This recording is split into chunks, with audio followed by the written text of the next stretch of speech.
Juan chapter 17, verse 1 to 26.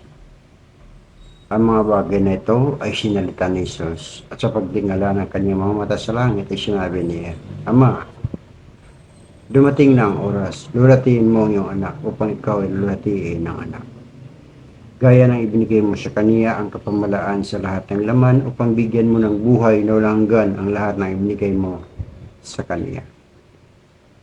At ito ang buhay na walang hanggan na ikaw ay makilala nila na isang Diyos na tunay na siyang iyong sinugo sa mga ito't bagay si Jesu Kristo. Niluwalhati kita sa lupa pagkaganap ko ng gawa na ginagawa mo sa akin. At ngayon Ama, lulatiin mo ako sa iyo rin ng kalulati ang aking tinamo sa iyo bago ang sanglibutan ay naging gayon. Pinahayag ko ang iyong pangalan sa mga tao na ibinigay mo sa akin mula sa sanlibutan. Sila iyo at sila ibinigay mo sa akin at tinupad nila ang iyong salita. Ngayon ay nangakilala nila ang lahat ng mga bagay sa akin ay ibinigay mo at ay mula sa iyo. Sapagkat ang mga salitang sa akin ay ibinigay mo ay ibinigay ko sa kanila at kanilang tinanggap at nakilala nilang tunay na nagbuhat ako sa iyo at nagsipaniwalang ikaw ang nagsugo sa akin. Idinadalangin ko sila hindi ang sanglibutan ang idinadalangin ko kundi iyaw mga sa akin ay binigay mo sapagkat sila iyo.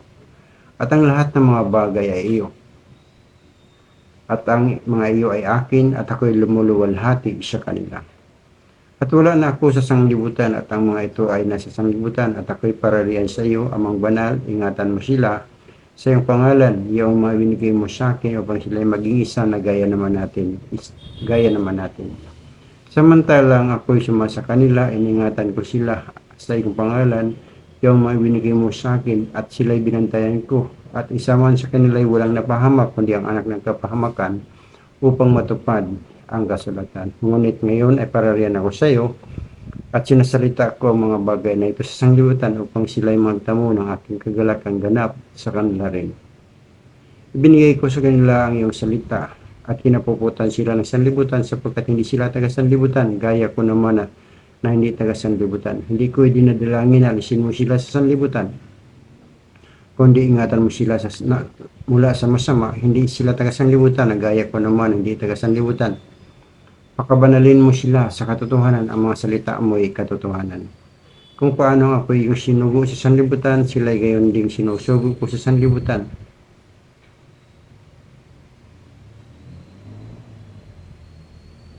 At dahil sa kanila, pinabanal ko ang aking sarili upang sila naman ay magpakabanal.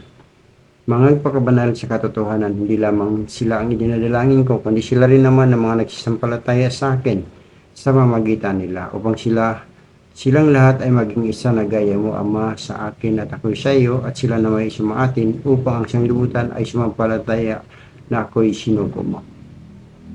At ang kalulatian sa akin ibinigay mo ay ibinigay ko sa kanila, upang sila ay maging isa na gaya naman natin na isa.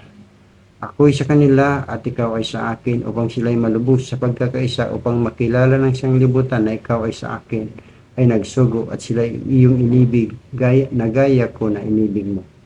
Amaya ang mga ibinigay mo sa akin ay ibig ko na kung saan ako naroroon sila naman ay dumuon kasama ko upang makita nila ang kalulatian ko na ibinigay mo sa akin sapagkat ako'y iyong inibig bago natatag ang sanglibutan.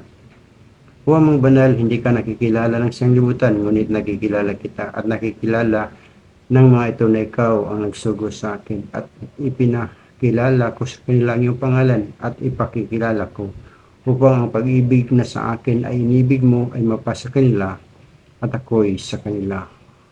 Juan chapter 17 verse 1 to 26.